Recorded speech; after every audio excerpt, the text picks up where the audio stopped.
সমুদ্র যেমন বিশাল তেমনি অন্ধকার, তবে সমুদ্রের এই জায়গাতেই পৃথিবীর সবথেকে বড় বড় জীব বসবাস করে। সমুদ্রের গভীরতা ধীরে ধীরে যত বাড়তে থাকে তার চরিত্রও ধীরে ধীরে পাল্টায়। সমুদ্রের একেবারে উপরের স্তরটাকে আমরা এপিলাজিক জোন বলে থাকি। এই এলাকাটাকে সানলাইট জোনও বলা হয়। সমুদ্রের এই জায়গায় সব ধরনের জীবই বসবাস করে, কারণ সূর্যের আলো খুব ভালোভাবে এই স্তরটাকে আলোকিত করতে পারে। এখানকার প্রাণী এবং উদ্ভিদ বিভিন্ন কালারের হয় এবং অনেক সংখ্যায় পাওয়া যায়। সমুদ্রের পরের স্তরটাকে বলা হয় মেসোপেলাজিক জোন, যার অপর নাম হলো টুয়াইলাইট জোন। এখানে সূর্যের আলোর ইন্টেন্সিটি খুবই কম থাকে, তাই সমুদ্রের এই স্তরে কোনো উদ্ভিদ সালোক সংশ্লেষ করতে পারে না।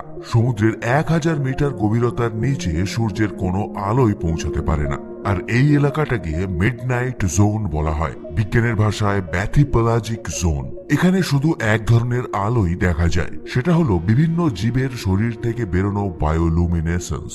এখানে স্কুইডস এবং কিছু মাছের শরীর থেকে মৃদু আলো বেরোয়, ঠিক যেমনটা আমরা জোনাকির ক্ষেত্রে দেখতে পাই। কিন্তু সমুদ্রের গভীরতা এখানে শেষ হয়ে যায় না।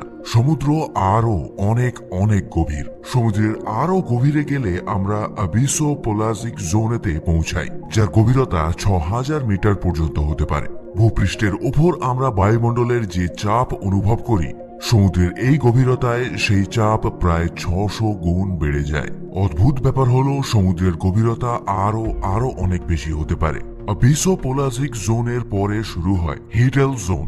এটাই সমুদ্রের সব থেকে গভীর এলাকা, তবে সমুদ্রের তলদেশে সব জায়গাতেই এই জোনটাকে পাওয়া যায় না। এই জোনটা শুধুমাত্র সেই সমস্ত জায়গাতেই পাওয়া যায় যেখানে সমুদ্রের তলায় গভীর গভীর খাদ আছে, যাকে আমরা ট্রেঞ্চ বলে থাকি। আর এখনো পর্যন্ত আবিষ্কার করার সব থেকে গভীর জায়গা হলো মারিয়ানা ট্রেঞ্চ, যা একটা হেডেল জোন বা হেডেল পোলাজিক জোন। এই জোনের গভীরতাটা 6000 মিটার থেকে 11000 মিটার পর্যন্ত হতে পারে। গভীরতা এত বেশি হলেও জীবনের চিহ্ন এখানেও আছে। কোনো প্রাণীর এত গভীরে বেঁচে থাকার কোনো লজিকই হয় না, তবে তা সত্ত্বেও কিছু প্রাণী আছে যারা এখানেও সার্ভাইভ করতে পারে। কিন্তু এখানে যে সমস্ত জীব বসবাস করে তারা পৃথিবীতে পাওয়া যাওয়া অন্যান্য জীবের মতো নয়। প্রথমবার যদি কেউ দেখে তাহলে সে বিশ্বাসই করতে পারবে না যে এই জীবটা পৃথিবীতে পাওয়া যায়। অনেকটা এলিয়েন প্ল্যানেটের কোনো এক এলিয়েনের মতো। জায়ান্ট জাপানিজ স্পাইডার ক্র্যাব, বিশাল red jellyfish, giant squids, Greenland shark এবং জায়ান্ট আইসোপড এই প্রাণীদের কিছু এক্সাম্পল। এই সমস্ত ক্রিয়েচার গুলোকে ডিপ সিতে পাওয়া যায়। তবে প্রশ্ন হলো, এই ক্রিয়েচার গুলো এত গভীরে থাকে কেন, আর এদের সাইজ এত বড় হয় কিভাবে? এটা কি শুধু একটা কাকতালীয় ব্যাপার, নাকি গভীর সমুদ্রের প্রাণীদের এটাই বৈশিষ্ট্য? চলুন আজকে ভিডিওতে আমরা গভীর সমুদ্রের দানবদের সম্পর্কে জানার চেষ্টা করি। সমুদ্রের গভীরে 400 মিটারের নিচে খাদ্য খুবই সীমিত হয়ে যায়, কারণ সূর্যের আলো এই জায়গা পর্যন্ত পেনিট্রেট করতে পারে না। এই জন্য অ্যালগি আর প্ল্যাঙ্কটনস জন্মায় না। তাই এই জায়গায় গভীর সমুদ্রের জীবেদের পক্ষে ফুড চেনটা খুবই শক্ত হয়ে যায়।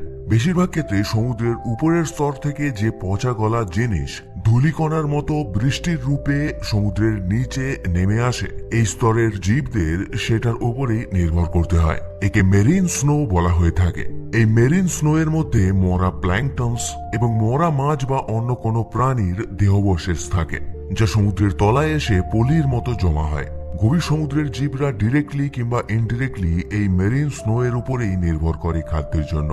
যেমন ধরুন ভ্যাম্পায়ার স্কুইড, এদের একটা স্পেশাল এবিলিটি আছে এই মেরিন স্নোকে ধরার এবং খাওয়ার। আবার বহু প্রাণী আছে যারা ডিরেক্টলি মেরিন স্নোকে খায় না, বরং তারা সেই সমস্ত প্রাণীদের খায় যারা মেরিন স্নোকে খায়। গভীর সমুদ্রের একটা আইকনিক ক্রিয়েচার হলো জায়ান্ট স্কুইড। বিংশ শতাব্দীর শেষ পর্যন্ত অনেকেই মনে করেছিল যে এই জায়ান্ট স্কুইড এক্সটিংক্ট হয়ে গেছে। এর কোনো ফটোগ্রাফও কারো কাছে ছিল না। তবে 2004-তে এই জায়ান্ট স্কুইডের একটা লাইভ ফটোগ্রাফ ক্যাপচার করা সম্ভব হয়। যদিও এই ক্রিয়েচারগুলো সম্পর্কে আমাদের কাছে তেমন কোনো নলেজ নেই, কিন্তু একটা জিনিস আমরা জানি যে এরা বিশাল বড় হয়। সবথেকে বড় যে জায়ান্ট স্কুইডটা পাওয়া গিয়েছিল তা 13 মিটার লম্বা। কম্প্যারিজন করলে একটা বাসের মতো সাইজের, এবং এর ওজন ছিল প্রায় 275 কেজি। যদি আমরা তুলনা করি নর্মাল স্কুইডের সঙ্গে, যা নর্মালি সমুদ্রের উপরের স্তরে পাওয়া যায়, তার দৈর্ঘ্য মাত্র 0.6 মিটার, অর্থাৎ 60 সেন্টিমিটার। বৈজ্ঞানিকরা মনে করে যে এদের সাইজ এত বড় হওয়ার কারণে সমুদ্রের গভীরে এদের শিকার করার মতো খুব কম প্রাণী আছে। তবে জায়ান্ট স্কুইড এত বড় হলেও গভীর সমুদ্রে এই স্কুইডটাই সব থেকে বড় নয়। সমুদ্রের গভীরের সব থেকে বড় স্কুইড হলো কলোসাল স্কুইড। যদিও এদের দৈর্ঘ্য জায়ান্ট স্কুইডের থেকে কম হয়, কিন্তু এদের ওজন 500 থেকে 700 কেজি পর্যন্ত হতে পারে। এদের সমুদ্রের গভীরের প্রায় 2000 মিটারের গভীরতাতে পাওয়া যায়। এত বড় সাইজের হওয়ার জন্য আপনাদের হয়তো মনে হতে পারে যে এরা খুব এগ্রেসিভ হয় এবং নিজের শিকারের উপর নির্মমভাবে ঝাঁপটে পড়ে, কিংবা সমুদ্রের কোনো ছোট নৌকোকে টেনে নিচের দিকে নামিয়ে ফেলে। তবে এদের সম্পর্কে আমরা যা জানতে পেরেছি সেটা সম্পূর্ণটাই আলাদা। এদের সাইজ এত বড় হওয়ার কারণে এদের মেটাবলিজমও খুবই স্লো হয়। যেমন ধরুন, একটা ঘোড়া যদি একটা ইঁদুরের থেকে 1000 গুণ বড় হয়, তাহলে ওই ঘোড়াটার যে ইঁদুরের থেকে 1000 গুণ এনার্জির প্রয়োজন হবে তেমনটা নয়। এই কারণে প্রকৃতির নিয়ম অনুযায়ী কোনো প্রাণীর সাইজ যত বড় হয়, তাদের মেটাবলিজমও তত স্লো হয়। সমুদ্রের গভীরের এই বিশাল বিশাল স্কুইডগুলোর মেটাবলিজম এত লো হয় যে তাদের একদিনে মাত্র 45 ক্যালোরি এনার্জির দরকার পড়ে। এই জন্য দিনে মাত্র 30 গ্রাম খাদ্য হলেই এদের চলে যায়, যা শুনলেও আমরা আশ্চর্য হয়ে যাই। এই জন্য আমরা যেটা মনে মনে ভাবি যে এত বড় স্কুইড যখন শিকার করে তখন সমুদ্রের মধ্যে বিশাল বড় একটা যুদ্ধ হয়, তেমনটা মোটেই না। বরং এরা ওয়েট করে নিজের শিকারের জন্য। যখন সেই শিকারটা তার কাছে আসে তখনই সে অ্যাটাক করে। তবে গভীর সমুদ্রে এদের মেটাবলিজম স্লো হওয়ার জন্যই এরা এত বড় সাইজের হয় না। বৈজ্ঞানিকদের মতে যে প্রাণী যত ঠান্ডা এলাকায় বসবাস করতে পারে, তাদের শরীরের সাইজও তত বড় হওয়ার সম্ভাবনা থেকে যায়। আর সমুদ্রের গভীরের টেম্পারেচার 0 ডিগ্রির নিচে না নামলেও প্রায় 0 ডিগ্রির কাছাকাছিই থাকে। সমুদ্রের গভীরের আরো একটা বড় দানব হলো দ্য গ্রিনল্যান্ড শার্ক। এরা প্রায় 7 মিটার লম্বা এবং 1400 কেজি ওজনের হয়। এরাও সমুদ্রের গভীরে প্রায় 2000 মিটার নিচে বসবাস করে। এরা সাধারণত আর্কটিক সার্কেলে বসবাস করে, যেখানকার টেম্পারেচার খুবই খুবই কম, যার জন্য এদের সাইজও যেমন বড় তেমনি এরা প্রাচীনও। এদের বয়স অনেক অনেক বেশি হয়, এত বেশি যে এখনো হয়তো কোনো গ্রিনল্যান্ড শার্ক আছে, যেটা ক্রিস্টোফার কলম্বাস যখন আমেরিকাতে গিয়েছিল তখনও সমুদ্রে সাঁতার কেটে বেড়াতো।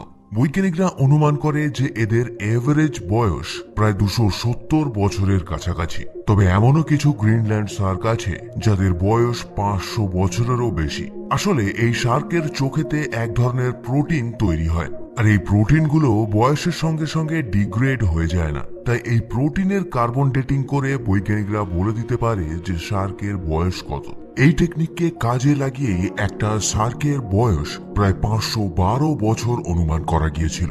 বৈজ্ঞানিকরা মনে করে যে এই শার্কগুলোর প্রাপ্ত বয়স্ক হতে প্রায় 150 বছর সময় লাগে। তার মানে 150 বছর বয়স না হলে এদের বাচ্চা হয় না। তবে আশ্চর্যের ব্যাপার হলো, এত বড় হওয়া সত্ত্বেও এরা কারো ওপর হঠাৎ করে অ্যাটাক করে না, কারণ এদের মেটাবলিজম খুবই স্লো, আর এই কারণে এদের গতিবিধিও খুব ধীরে হয়। এই কারণে সাধারণত এই শার্কগুলো হামলা করে শিকার করে না, বরং ঘাত মেরে সুযোগের সন্ধানে থাকে। তার সাথে সমুদ্রের নিচে মরা জীবজন্তু পেলে সেটাকেও তারা ছাড়ে না। সমুদ্রের যে গভীরতায় এরা বসবাস করে সেই গভীরতায় সূর্যের আলো যায় না, কিন্তু যদি সূর্যের আলো যেত তবুও এরা দেখতে পেত না, কারণ এদের চোখে যে প্রোটিনের লেয়ারটা থাকে সেটা ধীরে ধীরে বয়সের সাথে বাড়তে থাকে, যে কারণে একটা সময় পর এরা সম্পূর্ণরূপে অন্ধ হয়ে যায়। একবার ভাবুন, 500 বছর গভীর সমুদ্রের তলায় আপনি যদি বসবাস করেন আর আপনার চোখের উপর যদি একটা প্রোটিন চিপকে থাকে, তাহলে কিভাবে আপনি ওই 500 বছর কাটাবেন? তবে আমরা এখনো পর্যন্ত মেসোপোলাসিক জোন এবং ব্যাথোপোলাসিক জোন পর্যন্তই এক্সপ্লোর করলাম। সমুদ্র কিন্তু আরো গভীরে যায়। এই গভীরতা যত বাড়ে ততই আমরা আশ্চর্য হই। সমুদ্রের একেবারে নিচে অর্থাৎ হেডেল জোনেতে বিভিন্ন ধরনের ট্রেঞ্চ পাওয়া যায়, যেমন ধরুন মারিয়ানা ট্রেঞ্চ। এই ট্রেঞ্চগুলোর গভীরতা 11 কিলোমিটার পর্যন্ত হতে পারে এবং এখানকার তাপমাত্রা 1 ডিগ্রি সেলসিয়াস থেকে 4 ডিগ্রি সেলসিয়াসের মধ্যে হয়। সাধারণভাবে যদি দেখা যায় তবে এত গভীরতায় কোনো জীবেরই বেঁচে থাকা সম্ভব নয়। তবে আশ্চর্য রকম ভাবে যত গভীরে আপনি যাবেন তত বিশাল বিশাল অ্যাম্ফোপড আপনি দেখতে পাবেন। সাধারণভাবে জলেতে আমরা যে অ্যাম্ফোপড দেখতে পাই তাদের দৈর্ঘ্য 1 সেন্টিমিটারের কাছাকাছি হয়, কিন্তু সমুদ্রের গভীরতায় এই বিশাল অ্যাম্ফোপডগুলো সাইজ 34 সেন্টিমিটার পর্যন্ত হতে পারে। এরা সমুদ্রের নিচে পড়ে থাকা যে কোনো পচা গলা জিনিসের উপরেই ডিপেন্ড করে খাওয়া দাওয়ার জন্য। শরীরের এত বড় সাইজের জন্য এরা অনেক খাদ্য একসঙ্গে সংগ্রহ করে রাখতে পারে, তাই খাওয়ার যখন এরা পায় তখন যতটা পারে ততটা খেয়ে নেয়, কারণ এত গভীরে সব সময় খাদ্য পাওয়াটাও সহজ ব্যাপার নয়। অনেক ক্ষেত্রে দেখা গেছে এরা প্রায় 5 বছর কোনো খাওয়া দাওয়া ছাড়াই বেঁচে থাকতে পারে।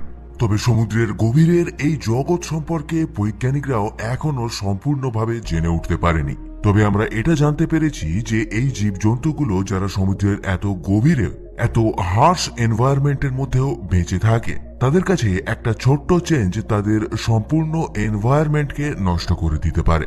সমুদ্রের মধ্যে প্রয়োজনের অতিরিক্ত মাছ ধরা, ডিপ সি মাইনিং এবং কেমিক্যাল পলিউশন সমুদ্রের গভীরের এই অদ্ভুত জগতের কাছে সবথেকে বড় ক্ষতির কারণ হতে পারে। যদিও দেখলে মনে হয় যেন এরা একটা এলিয়েন জগতে বসবাস করে, তবে তা সত্ত্বেও আমাদের জীবনের সঙ্গে গভীর সমুদ্রের এই জগতের একটা অটুট সম্পর্ক আছে। আর এই অদ্ভুত এবং আশ্চর্য জগৎ সম্পর্কে আমরা সবে জানা শুরু করেছি মাত্র।